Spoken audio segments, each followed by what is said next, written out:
الله أكبر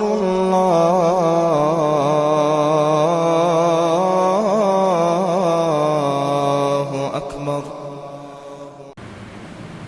والسيئات أعمالنا من يهده الله فلا مضل له ومن يضلل فلا هادي له. أشهد أن لا إله إلا الله وحده لا شريك له خصنا بخير كتاب أنزل وأكرمنا بخير لم يرسل وأتم علينا نعمه بعفوه من شر. أشهد أن محمدا عبده ورسوله أدى الأمانة وبلغ الرسالة ونصح الأمة وجاهد في الله حق جهاده. ومن يطع الله ورسوله فقد فاز عظيما ومن يعص الله ورسوله فقد ضل ضلالا مبينا. اللهم صل وسلم وبارك على محمد خير الأنام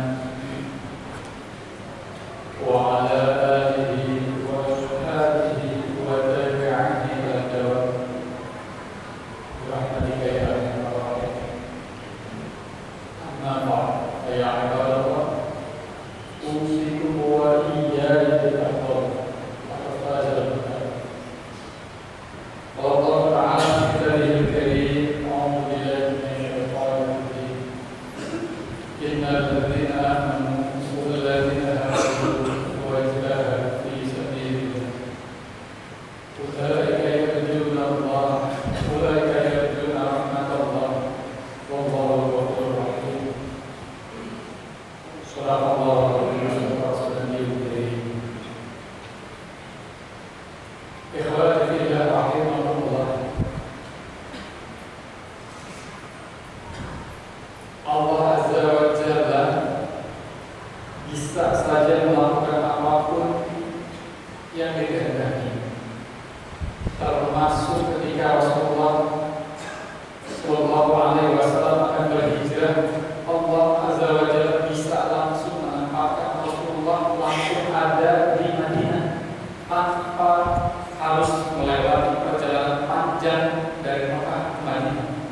Sebagaimana Rasulullah bisa memperjalankan Rasulullah dari Baitul Maqdis ke Sidratul Muntaha, itu adalah hal yang sangat mudah dilakukan oleh Allah Subhanahu wa Ta'ala. Tetapi mengapa Allah membiarkan Rasulullah mengendap-endap di malam hari, mengumpat di Gua Hira, dikejar oleh Suraqah, yang kemudian Allah menunjukkan kekuasaannya bahwa dia akan menolong orang yang hijrah di jalan. Dalam perjalanan antara Mekah ke Madinah itu panjang 450 kilometer, dilakukan sepanjang malam. Setiap siang hari berhenti istirahat, malam hari jalan lagi. Ikhwati fillah rahimakumullah, sepi, tidak ada orang, membosankan. Itu yang bisa dirasakan oleh orang yang hijrah. Allah ingin memberikan kita pelajaran bahwa ketika seseorang itu hendak pindah hijrah dari perbuatan buruknya menuju perbuatan baik, dari lingkungan buruk menuju lingkungan baik, itu ada tantangan di dalamnya, ada godaan di dalamnya, ada rintangan. Bermalam-malam, berhari-hari Rasulullah, seorang Rasul yang bisa langsung ditempatkan oleh Allah Madinah, harus menjalani ujian itu agar kita mengambil pelajaran. Memang ketika kita ingin berubah menjadi orang yang lebih baik, itu tidak selalu mudah. Tetapi ketika Suraqah ingin membunuh Rasulullah, ada di hadapan Rasulullah dengan kuda yang besar, berkali-kali kuda Suraqah terjatuh sampai akhirnya Suraqah tersujud di hadapan Rasulullah dan minta maaf.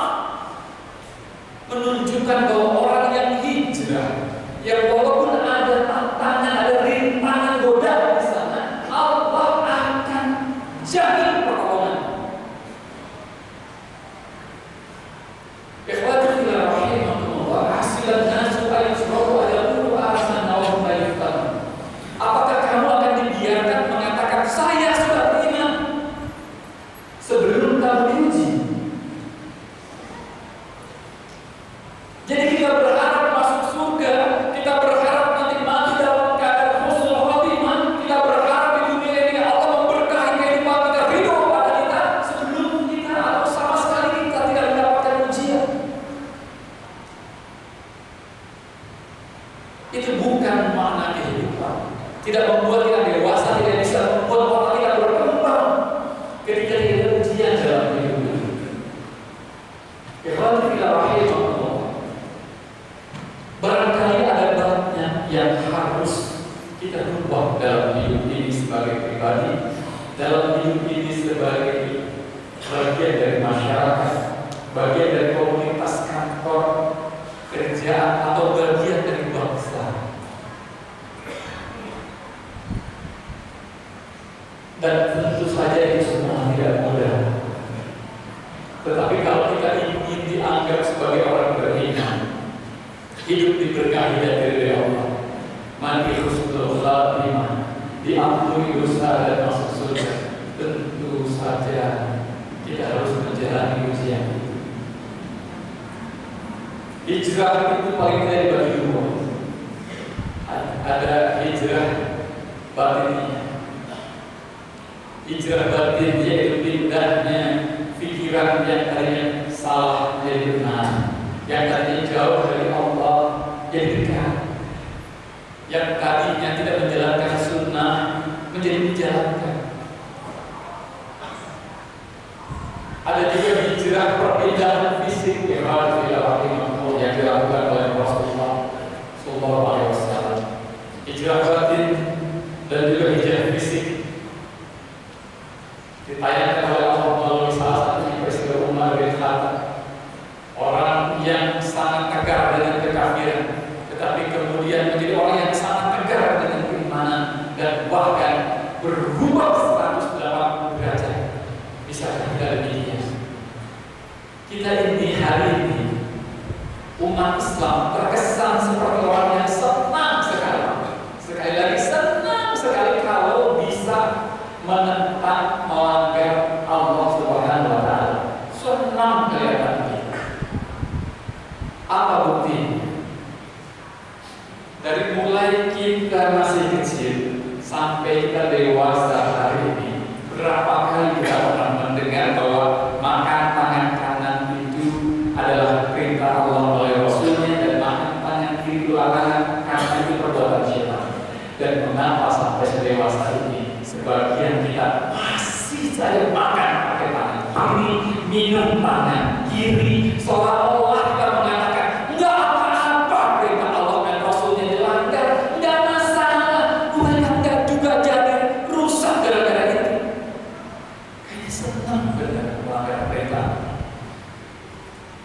Ketika Allah dan Rasulnya memberikan perintah tahajud, tahajud di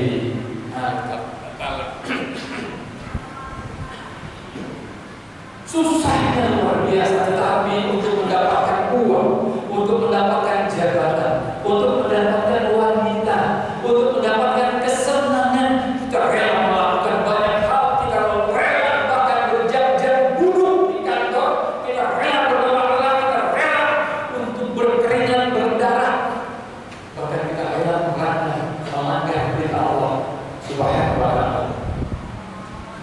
Kita kok senang sekali kesannya menjadi orang yang melanggar perintah Allah. Bahkan demi mendapatkan uang, kita rela untuk menjadi orang yang durhaka kepada Allah. Pemilihan umum, asalkan ada orang mendapatkan uang, nggak peduli dia itu kufur, dia itu mukmin, yang penting dapat uang, pilih. Dapat pengaruh atau takut terhadap batasan, pilih. Tidak peduli ketika Allah mengatakan kata akhirul Yahudi wan Nasrani, jangan kau pilih pemimpin dari kalangan Yahudi dan Nasrani. Ini tidak bicara tentang benci, diskriminasi. Sekali lagi, bukan. Lihatlah ya, hari hadir di Jakarta, minuman keras halal. Dan sebagian anak muda muslim menganggap halal. Semakin banyak orang yang menganggap halal, dalam pemerintah menganggap halal. Maklum, pemimpin Jakarta menghendaki dari pagi sampai malam. Ini persoalannya adalah kita umat Islam mayoritas orang kafir tidak mengerti mana halal, mana haram buat orang Islam. Dia hanya berpikir tentang keuntungan dunia ini.